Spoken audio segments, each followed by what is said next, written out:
매력적인 식당을 만드는 4가지 방법. 제품이 엉망이에요. 더 이상 매력을 찾아볼 수 없어요. 애플을 떠났다가 11년 만에 복귀한 스티브 잡스가 했던 말이다. 난 이 말이 이렇게 들린다. 메뉴가 엉망이에요. 먹고 싶은 음식을 찾아볼 수 없어요.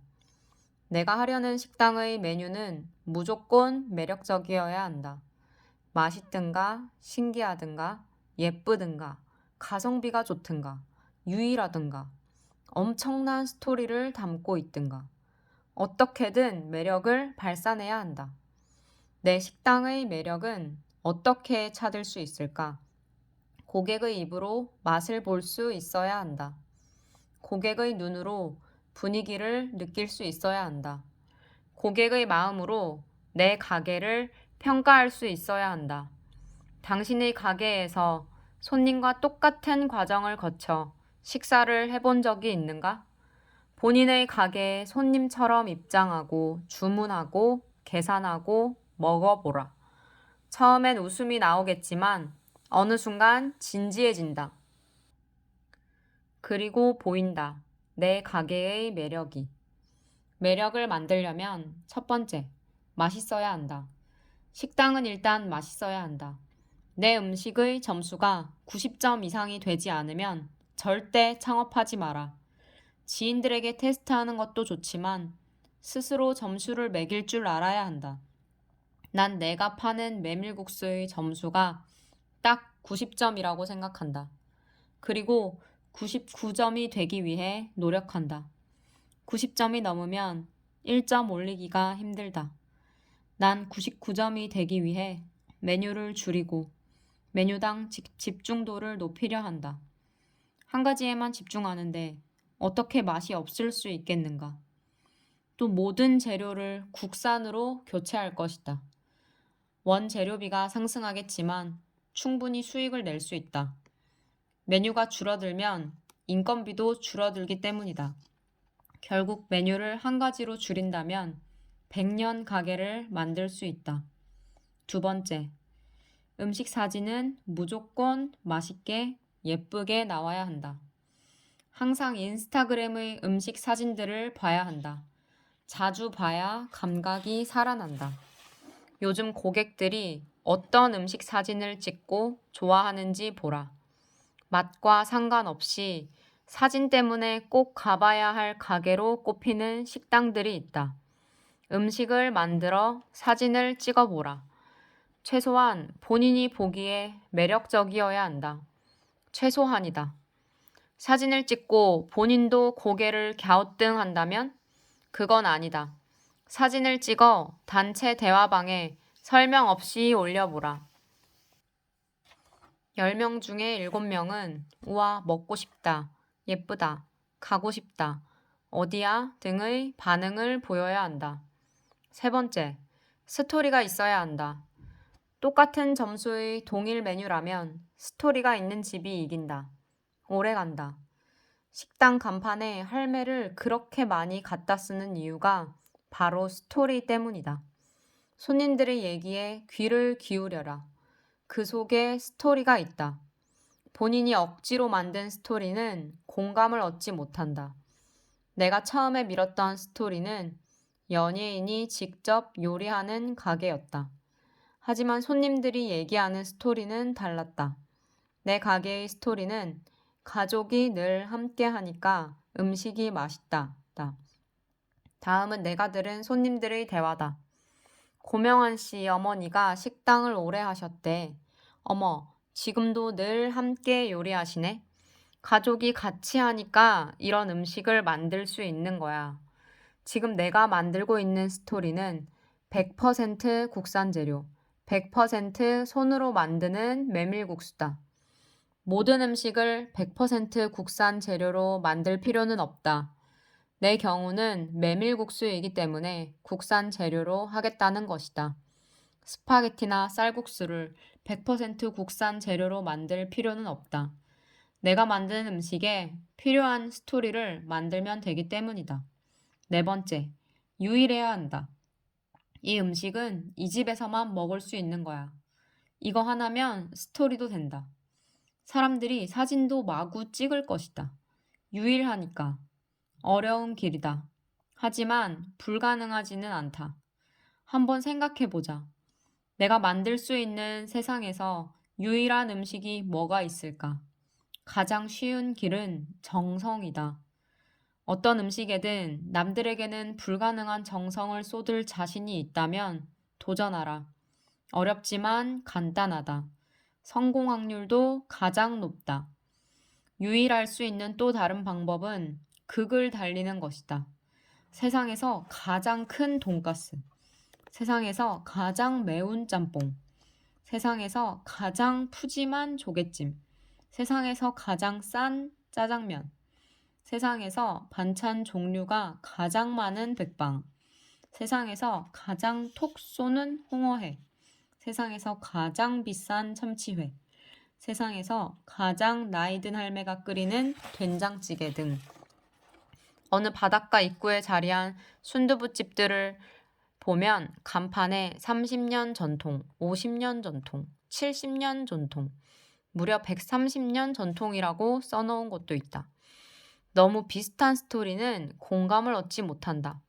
차라리 1년 전통, 아니 30일 전통이라고 간판을 걸고 더 맛있게 만든다면 오히려 이게 스토리가 된다.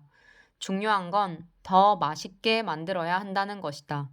고작 1년 전통인데 130년 전통보다 훨씬 맛있어 라는 소리를 들을 수 있도록 음식을 만들면 된다.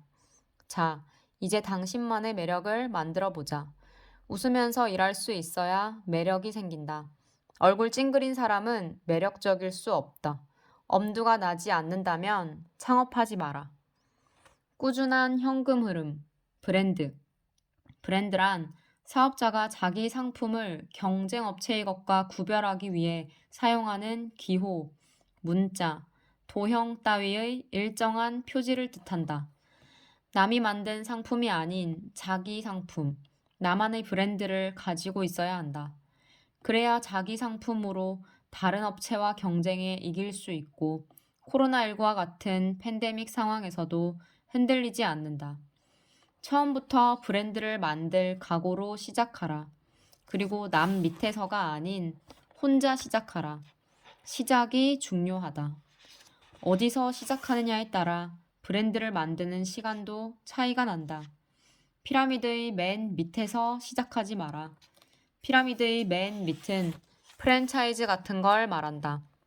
단, 아무리 생각해도 난 창업할 능력이 없다면 프랜차이즈로 시작해도 된다. 하지만 반드시 2년 안에 모방하고 재창조하여 나만의 브랜드를 만든다는 각오로 프랜차이즈를 시작하라. 난 2002년에 감자탕집을 시작으로 실내 포장마차, 골프 연습장 내 식당, 닭가슴살 사업을 모두 실패하고 2014년에 메밀꽃이 피었습니다라는 브랜드로 성공했다. 12년이 걸렸지만 너무 만족한다. 12년이나? 너무 오래 걸린 거 아니야? 라고 생각하겠지만 사실 그리 긴 시간은 아니었다. 브랜드는 하루아침에 만들어지지 않는다.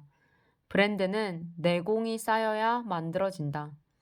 어떤 행운이 찾아와도 브랜드가 뚝딱 만들어지지는 않는다. 간혹 순식간에 만들어진 브랜드도 있다.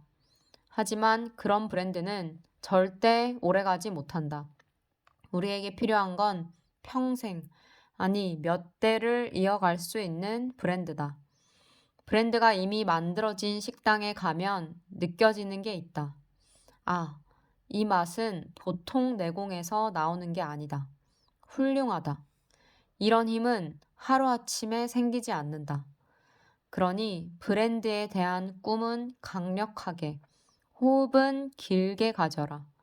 과정을 즐길 줄 알아야 한다. 자, 당장 이름부터 만들자. 당신의 브랜드는 무엇인가? 뭘 만들 수 있는가? 브랜드라 할 수 있는가? 경쟁 업체보다 어떤 점이 뛰어난가? 고객들이 왜 당신의 브랜드를 찾는가? 그런 게 없는가? 괜찮다. 배우면 된다. 경험을 쌓으면 된다. 이름이 떠오르지 않는다면 비슷한 브랜드를 떠올려 보자. 긴장하지 마라. 지금 만드는 이름이 꼭 당신의 브랜드는 아니다. 몇 번은 바뀐다. 그러니 단순하게 생각하라. 자, 이름이 생각났는가?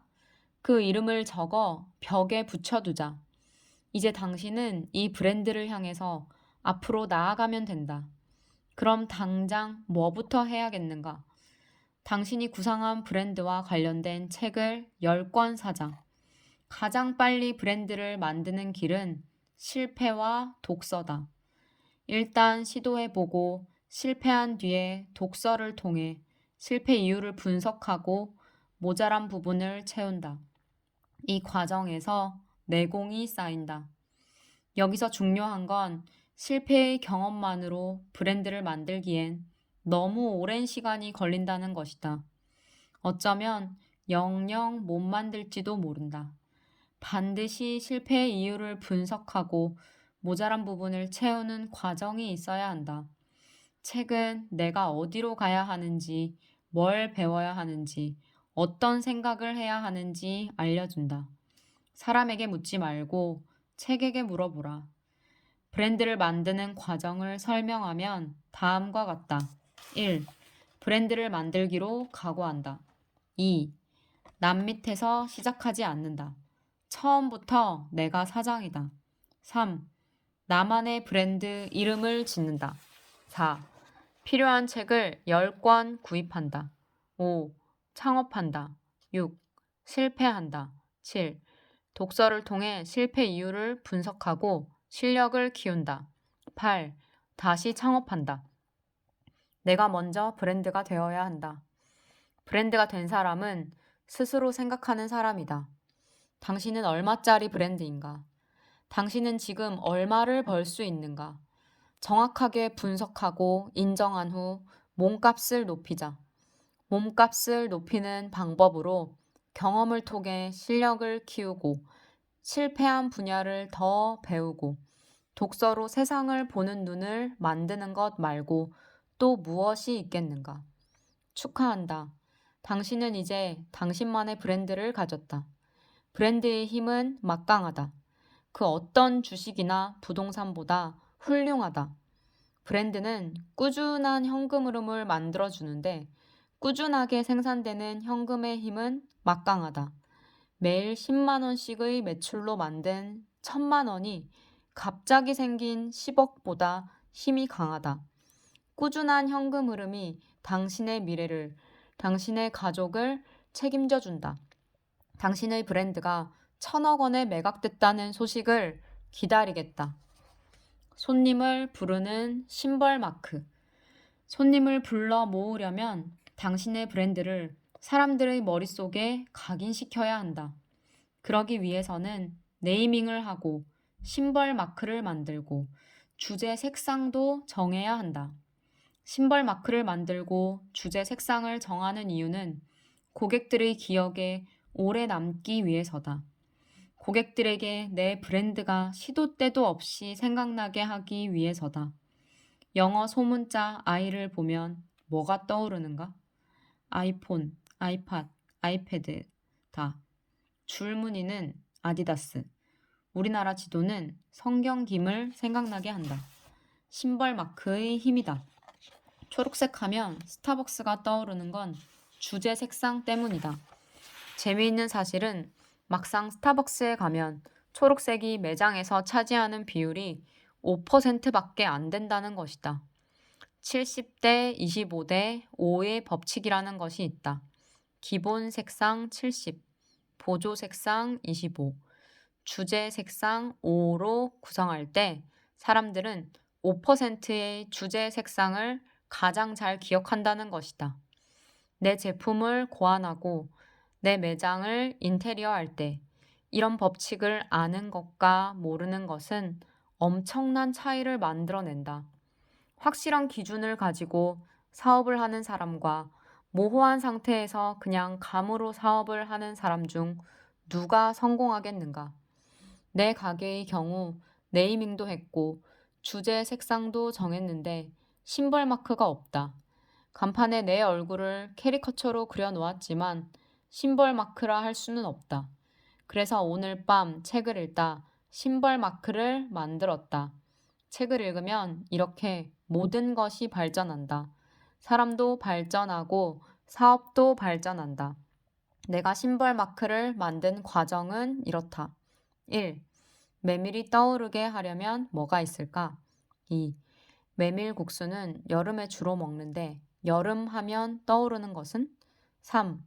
사람들에게 널리 쉽게 각인될 이미지로는 무엇이 있을까?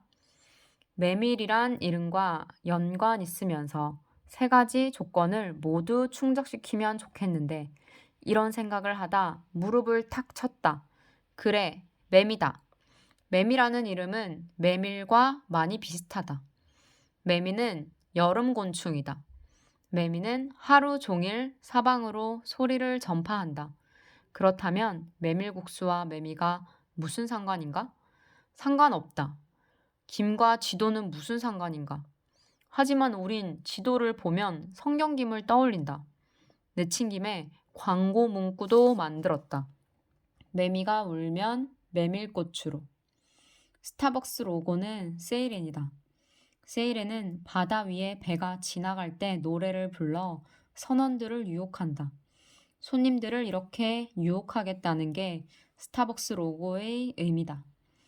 여름이면 매미 수천만 마리가 내 가게를 홍보할 것이다. 사람들은 매미가 울면 우리 가게로 달려올 것이다. 얼마나 신나는 생각인가. 여러분도 당장 시작해보라. 너무 많이 고민하면 어려우니 일단 만들자. 시간이 지나면서 더 좋은 것으로 변화해갈 것이다. 스타벅스 로고도 몇 번이나 바뀐 것이다. 창업할 가게의 이름을 짓고 심벌 마크를 만들고 주제 색상을 골라라. 색에 대한 책도 반드시 읽어야 한다. 파란색은 신뢰감을 주고 빨간색은 거짓말을 암시하고 등등. 지금 내가 읽고 있는 책은 좋아 보이는 것들의 비밀과 미친 듯이 심플이다. 이게 최소한의 작업이다. 이 정도도 하기 싫으면 창업하지 말고 취직하라.